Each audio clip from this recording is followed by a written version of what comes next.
Bonjour à tous du Canada et de l'Afrique. Ça va être semaine numéro 14 dans nos études bibliques. On va commencer avec une cantique. Amen. Amen. OK, la Bible est là, donc prenez votre Bible. Si vous n'avez pas de Bible, prenez celle de votre voisin. Amen. Et on chante de tout cœur. La Bible. Quel livre merveilleux, et j'y tiens ferme, j'y crois toujours, la Bible, la Bible. Bon, mais les étudiants ici au Canada, et probablement la même chose en Afrique, il manque de la vie, les amis. Amen, c'est la parole de Dieu. Allons-y de tout cœur, la Bible. Quel livre merveilleux, et j'y tiens ferme, j'y crois toujours, la B-I-P-L-E, la Bible, amen, oh wow, c'est merveilleux. Donc, gloire à Dieu. On ne fait pas juste chanter de la Bible, mais on la lit et on la met en pratique. C'est le livre de Dieu, amen, pour nous. Donc, on va regarder au sujet de Dieu. Les prochaines leçons, leçon numéro 14 et 15, ça va être Dieu. Sur votre étude ici, vous voyez, page 49, on va commencer en haut. La Bible ne présente aucun argument pour l'existence de Dieu. C'est un fait que Dieu existe. Elle considère comme admis le fait que Dieu existe. Dieu est l'Esprit infini et parfait. Il est la source, il est le soutien et la fin de toutes choses. La parole de Dieu nous révèle Dieu parce que Dieu est infiniment au-delà de notre compréhension humaine. La Bible se sert souvent des termes humains pour nous en parler. Amen. On va commencer avec prière. Je te remercie, Seigneur, que tu es Dieu. Et bien sûr, pour quelqu'un qui n'a pas connu Dieu, qui sait peu de Dieu, souvent il regarde d'une distance et n'est pas certain de son existence. Mais nous, en prenant la parole de Dieu et l'appliquant dans nos vies personnelles, on sait que Dieu est vrai et réel. On a goûté du salut. On a goûté de la vie éternelle, on a goûté de la présence de Dieu, comme tu t'es démontré au début, avec les enfants d'Israël, avec les hommes, les femmes de Dieu. Et Père, aujourd'hui, dans le Nouveau Testament, 4000 ans plus tard, on voit vraiment ta présence dans le Nouveau Testament. Et maintenant, 6 000 plus tard, on voit vraiment le Dieu réel, qui a révélé sa parole et il l'a donné à nous. Il l'a préservé à travers ces générations afin qu'on puisse voir vraiment le début jusqu'à la fin. Aide-nous, Père, par la foi, te faire confiance et révèle-nous, Père, que tu es Dieu dans nos vies personnelles. On sait que tu l'es, mais que ce soit réel dans nos vies. On prie au nom de Jésus. Amen. Vous savez, les personnes qui vont écouter une étude sur le fait Dieu, qui a fait Dieu, et commencer à poser des questions qui sont vraiment des questions de base et importantes. Mais je vais vous dire que sans venir à Jésus-Christ, afin de connaître la parole de Dieu, afin que nos yeux soient ouverts à ce livre spirituel-là, on peut rester de distance puis tout le temps poser les mêmes questions. Parce que vous savez que la Bible nous dit, dans Romains 10, 17, et ce n'est pas dans notre étude ici, mais je vais juste l'ajouter, Romains 10, 17, on voit ici, la foi vient donc de ce qu'on entend, et ce qu'on entend vient de la parole de Dieu. Donc, on peut rester à distance et poser beaucoup de questions à propos de l'existence de Dieu. Mes amis, quand on vient à Jésus-Christ, nos yeux rouvrent à la vérité, à la parole. Et toutes ces questions-là que nous avions à propos de l'existence de Dieu deviennent très claires parce que la foi vient en entendant la parole de Dieu. C'est pour ça que aller à l'Institut biblique, aller à l'Église, écouter la parole de Dieu, ça va faire vraiment grandir la foi, qui est tellement nécessaire dans un monde qui enseigne le contraire de la parole de Dieu. C'est très important de s'entourer de ce livre, de cette parole qui est vivant, qui va transformer nos vies. Donc, qui a fait Dieu ici dans notre étude? Le point 1. Qui a fait Dieu? Et la réponse est personne. Dieu est éternel. Le fait que nous ne puissions pas saisir ce fait ne l'annule pas.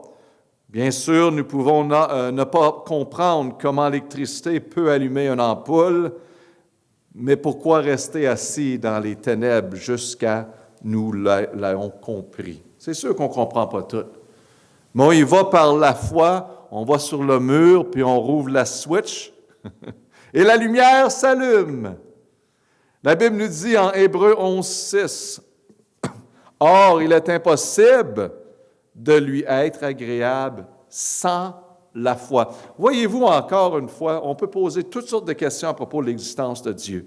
Mais Dieu dit, garde, tu me vois mon historique, tu vois combien de fois que je m'ai occupé de mon peuple et tout ce que j'ai fait, tu vois que je suis Dieu, donc toi-même dans ta vie personnelle, accepte-moi, reçois-moi par la foi, puis tu vas voir clairement la vérité.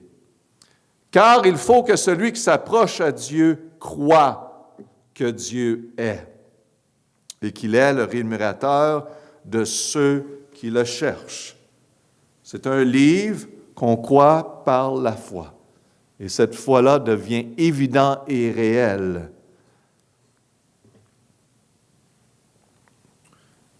Donc, dans les casiers à remplir, il faut que celui qui s'approche de Dieu croit que Dieu est. Comment savons-nous qu'il y a un Dieu? Plusieurs raisons nous sommes données dans la Bible pour montrer comment nous pouvons savoir qu'il y a un Dieu. Premièrement, lettre A, le fait que cela soit une croyance universelle prouve qu'il y a un Dieu. L'homme a vraiment une nature religieuse qui lui est unique. Tous les hommes en tout temps et en toute civilisation ont manifesté une croyance dans un être suprême. La plupart du temps, cette croyance est dénaturée, mais elle démontre qu'il y a un être suprême. Et la Bible nous dit dans Romains 2, 14, 15, « Or, quand les gentils, qui n'ont point la loi, font naturellement les choses de la loi, n'ayant point la loi, ils se tiennent lieu de loi en eux-mêmes. Ils font voir que ce qui est prescrit par la loi est écrit dans leur cœur. Dieu a mis cela dans le cœur de l'homme, de connaître les lois. Leur conscience leur rend témoignage et leurs pensées les accusent ou les défendent. L'homme le sait, qu'est-ce qui est bien et qu'est-ce qui est mauvais. Donc, c'est dans le cœur de tout homme. C'est universel, la croyance de Dieu. C'est pour ça qu'il y a plusieurs personnes, malheureusement, qui vont croire, qui vont établir leur propre Dieu, mais ils croient à un être suprême. C'est dans l'homme, parce que l'homme a une âme. C'est le désir de communiquer avec un être suprême. B, le fait que toutes choses doivent avoir une origine prouve qu'il y a un Dieu. En passant les casiers de Romains 2, 14, 15 à remplir, c'est dans leur cœur qu'il faut écrire là dans l'espace. Donc le fait que toutes choses doivent avoir une origine prouve qu'il y a un Dieu. L'homme est un être intelligent, dont son origine doit être intelligent. L'homme a une personnalité, donc son origine ne peut être impersonnelle. Donc, pour dire que l'homme, c'est impossible qu'il est ici par chance. Bien sûr, dans les années 1700, on a essayé de disprouver qu'il y avait un créateur. Et on a dit que l'homme a été fait par chance. Il a évolué à travers des milliers d'années. Et ça, c'est un faux enseignement qu'on entend encore à ce jour pour essayer de dire qu'il n'y a pas de Dieu. Il y a un Créateur, les amis. On va essayer de l'effacer. Il ne peut pas être effacé. Il est là, il est présent dans chacun, entouré de nous dans ce monde. Et il continue de faire son œuvre, peu importe qu'est-ce qu'on pense. Mais l'homme est intelligent, il n'est pas ici par chance et ça n'aurait pas pu arriver par chance. Et même l'homme aujourd'hui, à travers de tout son intellect, a essayé de récréer, de prendre quelque chose qui est non existant et apporter de la vie avec. Avec toute la technologie que nous avons aujourd'hui, on n'est pas capable d'amener la vie à quelque chose qui est non existant. On n'est pas capable d'apporter de la vie avec de la terre, de la roche. Mais ils disent qu'il y a des millions d'années que ça a pris, qu'on avait quelque chose de non existant qui est tombé du ciel et qui a créé l'homme. Des faussetés. Et la seule façon que le monde croit, c'est parce qu'ils sont impressionnés par le million d'années. Personne ne le sait. Donc, encore des faussetés, mais l'homme est intelligent, ça veut dire que quelqu'un qui l'a créé. Il n'y a pas d'autre option. Let's say. Et bien sûr, on a des versets pour supporter cela que Dieu nous a créés, comme vous voyez dans les Écritures. C'est, on va le voir ici, la complexité de l'univers orienté vers une intention évidente prouve que Dieu existe. Une montre n'exige pas seulement un horloger, mais aussi un dessinateur et un but, bien sûr. Donc, en Psaume 139, 14, la Bible nous dit « Je te loue de ce que j'ai été fait d'une étrange et merveilleuse manière. Tes œuvres sont merveilleuses et mon âme le sait très bien. » Donc, David l'a reconnu, que c'est Dieu qui l'a créé, qui l'a fait.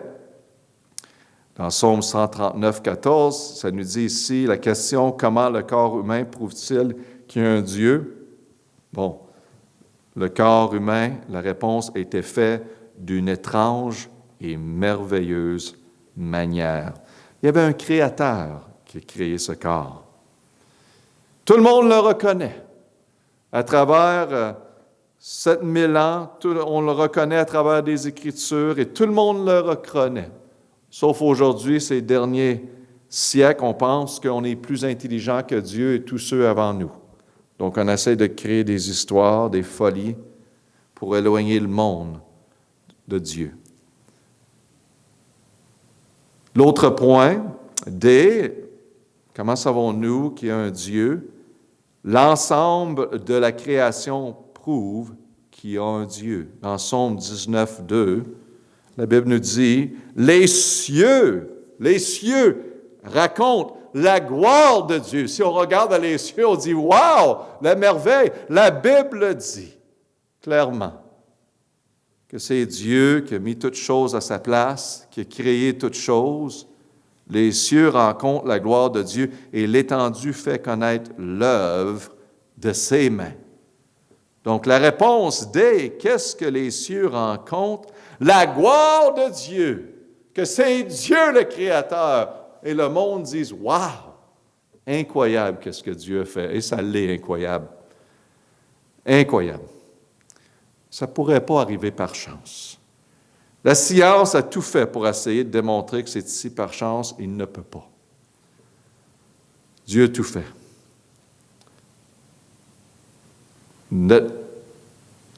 D, on voit aussi dans Romains 1:20, quelles sont les deux choses invisibles que nous trouvons dans la création qui prouvent l'existence de Dieu. On voit ici dans Romains 1:20, en effet, les perfections invisibles de Dieu, sa puissance éternelle, ça c'est le numéro 1, les choses invisibles que nous trouvons dans la création, sa puissance éternelle et sa divinité. Wow! Ces choses, on les trouve. Se voient comme à l'œil. Depuis la création du monde, quand on les considère dans ses ouvrages, ces choses-là, de sorte qu'ils sont inexcusables. Tout le monde le sait. C'est très clair que c'est Dieu, il n'y a pas d'autre chose. Sauf l'homme qui ne veut pas répondre à Dieu, essaie de s'en sortir et créer des histoires. Mais les cieux le rencontrent. Sa puissance éternelle, sa divinité est démontrée à travers de toutes ses œuvres. Il reste à l'homme de se mettre devant Dieu et servir son Créateur. Let-e. Comment savons-nous qu'il y a un Dieu? Par les événements de l'histoire prouvent qu'il y a un Dieu. À plusieurs reprises, Dieu est intervenu dans l'histoire de l'homme et sa main est souvent vue dans la venue au pouvoir et à la chute des nations. Ça, on le voit à travers l'Ancien Testament et ça continue dans le Nouveau Testament. On voit la main et l'intervention de Dieu continuelle. Et si vous êtes chrétien, mes amis, vous voyez Dieu agir dans vos vies. Amen. On voit Dieu intervenir, ouvrir des portes, fermer des portes, faire des choses que seulement lui peut faire.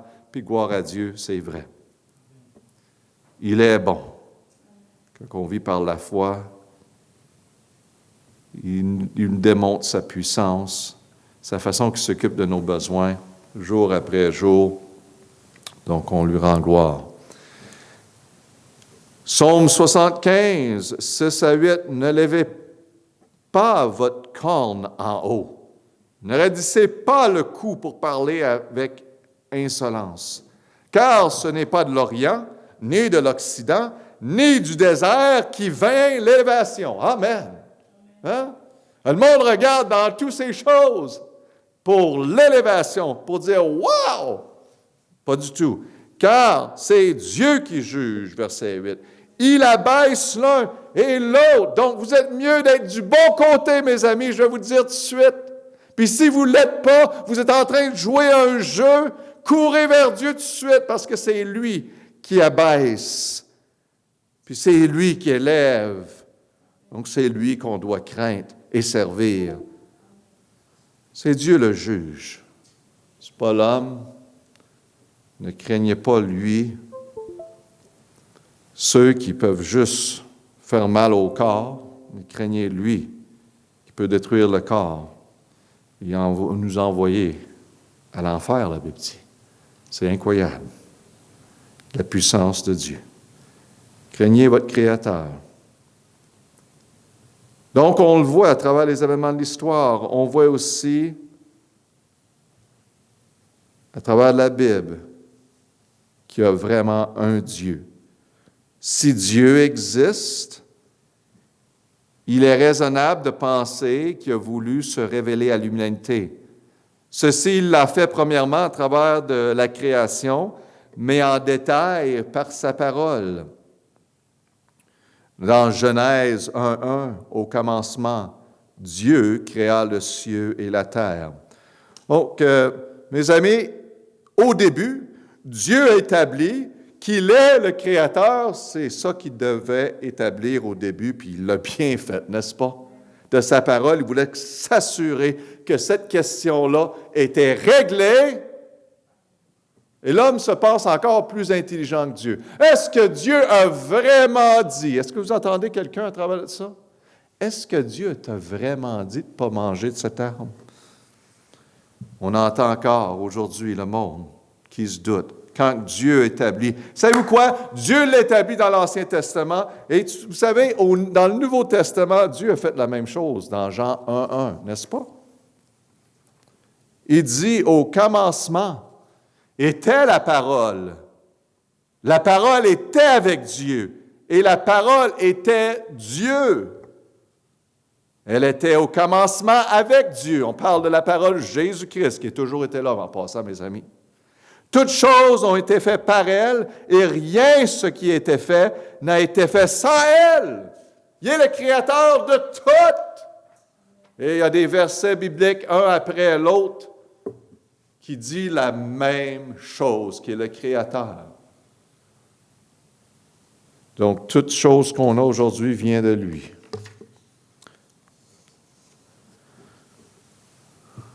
La Bible dit qu'il y a un Dieu, on le croit. Et c'est le temps que nous croyons qu'est-ce que la parole de Dieu. C'est la révélation que Dieu nous donne aujourd'hui, c'est la parole de Dieu. C'est tout, c'est le conseil de Dieu qui parle de tous les sujets, qui nous enseigne, qui nous dit exactement qu'est-ce qu'on a besoin de savoir. Donc, c'est le temps qu'on rouvre la parole de Dieu, puis on l'étudie et on la met en pratique dans nos vies. La Bible commence avec Dieu sans aucun argument philosophique pour prouver son existence. C'est clair. Combien y a-t-il de Dieu? Bon, bonne question. On va lire dans la parole de Dieu, dans Deutéronome 6,4, et on voit Ésaïe 45,5 et 1 Timothée 2,5. Cette partie-là, c'est important pour l'examen, lettres A et B. Juste à noter un petit X là.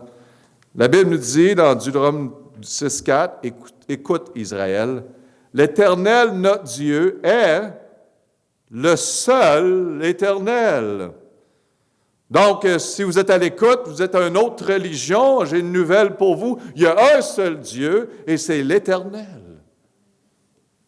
Jésus-Christ, la parole. Il n'y en a pas d'autre. Vous pouvez dire qu'est-ce que vous voulez, mais il y en a un seul. Le monde sont en déception, en train d'adorer d'autres dieux. Et oui, vous étiez nés, certains, dans certaines régions, qu'on a rejeté le Dieu d'Israël, et on vit les conséquences de cela. Et c'est le temps qu'on se tourne vers Dieu, le vrai Dieu, le seul éternel.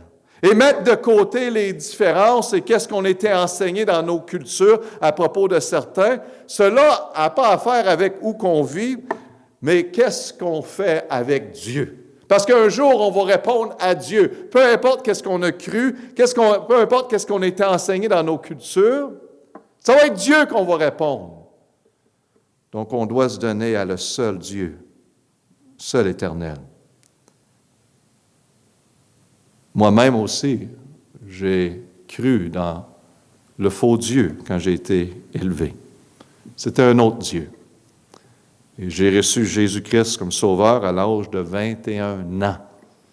Amen? C'était nouveau. Mes yeux ont ouvert à la vérité. Ça n'a rien à faire avec une religion. Tu sais, le monde s'engage, sont prêts à donner leur vie pour une religion et suivent une personne.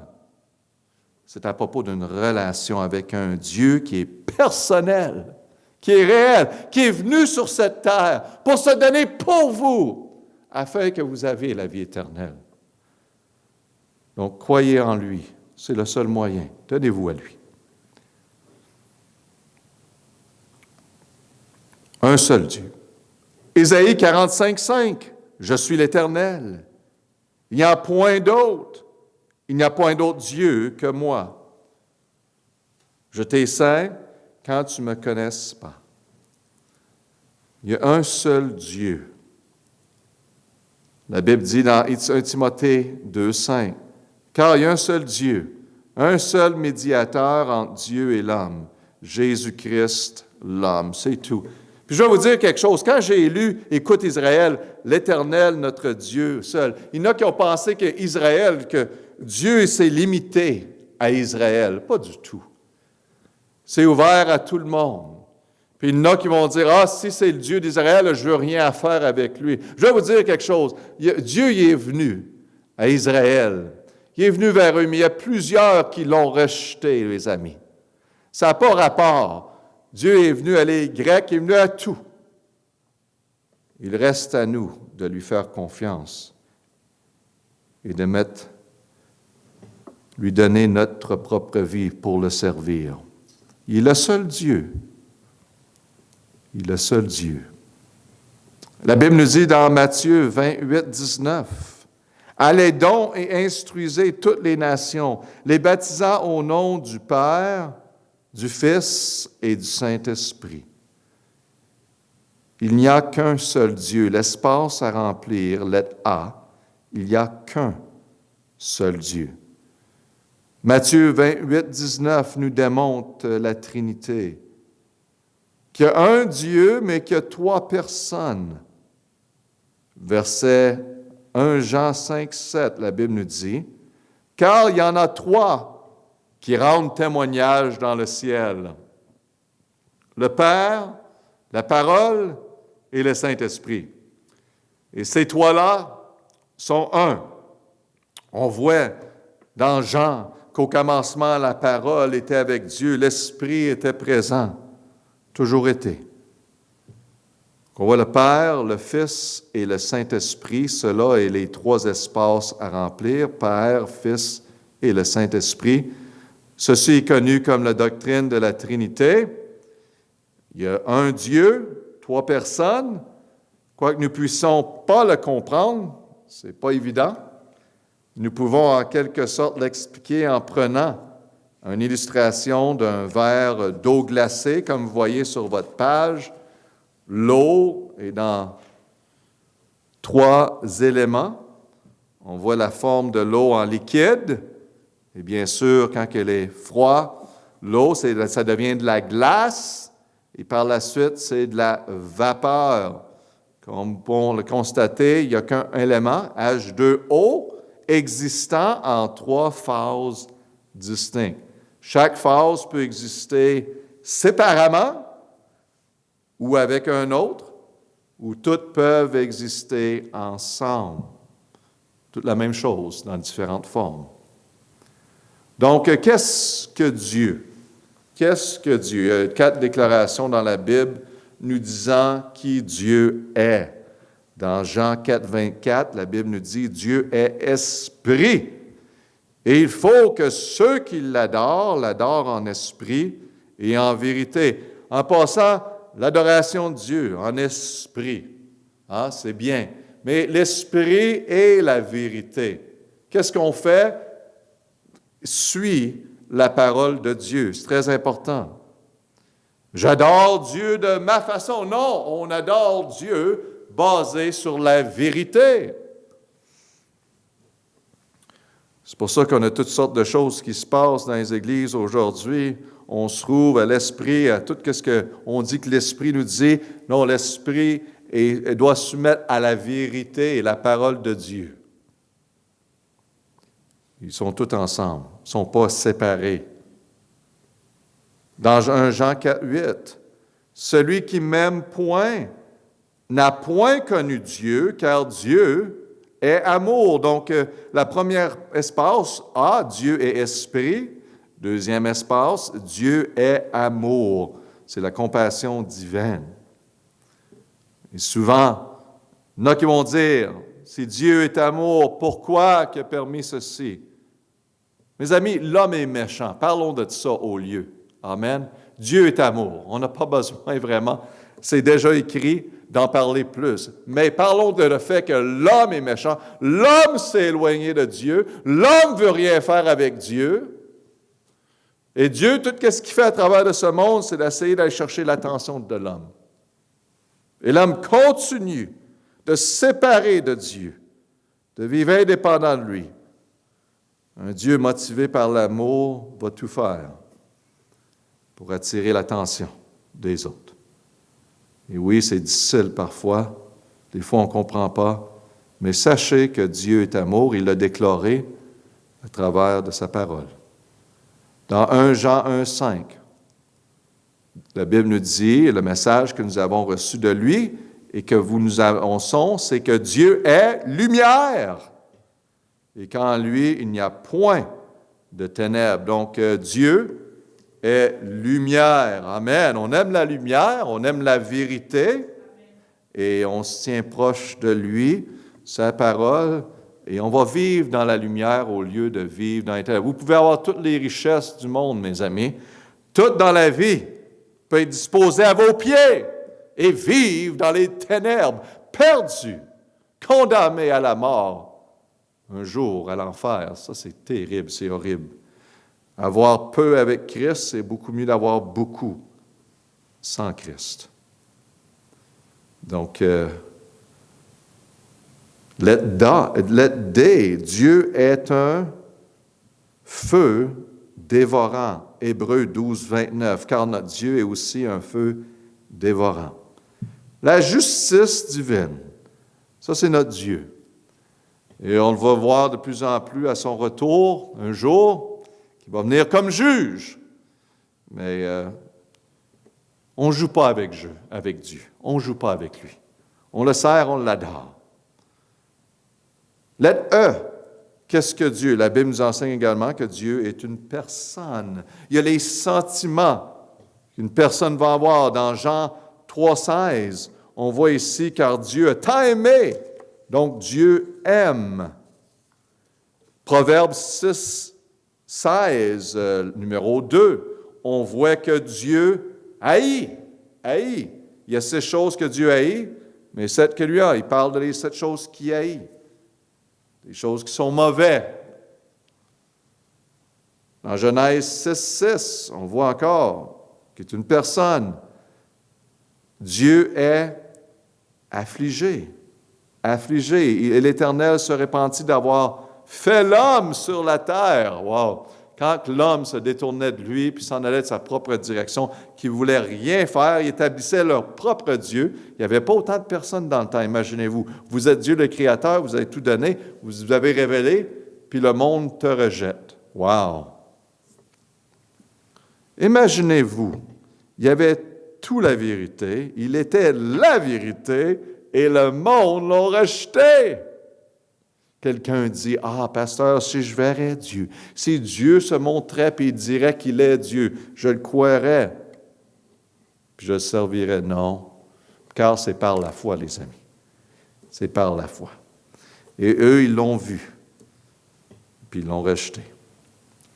Donc, il est affligé. On voit les sentiments d'une personne. Qu'est-ce qui est Dieu? Ça veut dire que Dieu vraiment peut identifier avec l'homme. C'est ça que toute autre religion qui parle d'un Dieu, un autre Dieu, un Dieu qui est impersonnel. Notre Dieu est personnel. Il est venu sur cette terre. Il s'est démontré. Il a vit la vie qu'on vit. Sans péché. Hein? Ça, c'est incroyable. Il est Dieu. Et l'humilité. Amen. Le monde regarde un Dieu, quelqu'un qui a du pouvoir, qui dit tout le monde quoi faire, c'est ça. Mais notre Dieu est venu ici avec un cœur de servitude, un cœur d'humilité. Wow! Et il a été élevé. Ça, c'est le plus beau message. C'est un vrai message. Deutéronome 6,15, la Bible dit, « Car l'Éternel, ton Dieu, est au milieu de toi un Dieu jaloux. » Amen. De peur que la colère de l'Éternel, ton Dieu, ne s'embrasse contre toi, et qu'il ne termine de dessus la terre. Notre Dieu est un Dieu qui est jaloux, et pour bonne raison.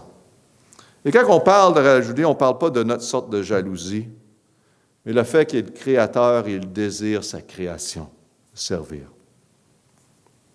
Jérémie 21, 12, Dieu peut se mettre en colère. Encore, ce colère, il est capable de se mettre en colère sans péché. Ça, c'est notre Dieu. Et 1 Pierre 5, 7, vous déchargeant sur lui de tous vos soucis parce qu'il a soin de vous. Dieu est touché par nos soucis. Amen. Gloire à Dieu. Je vais vous dire où que je me tiens en ce moment, avoir vécu une relation personnelle avec Jésus-Christ, servir mon Dieu.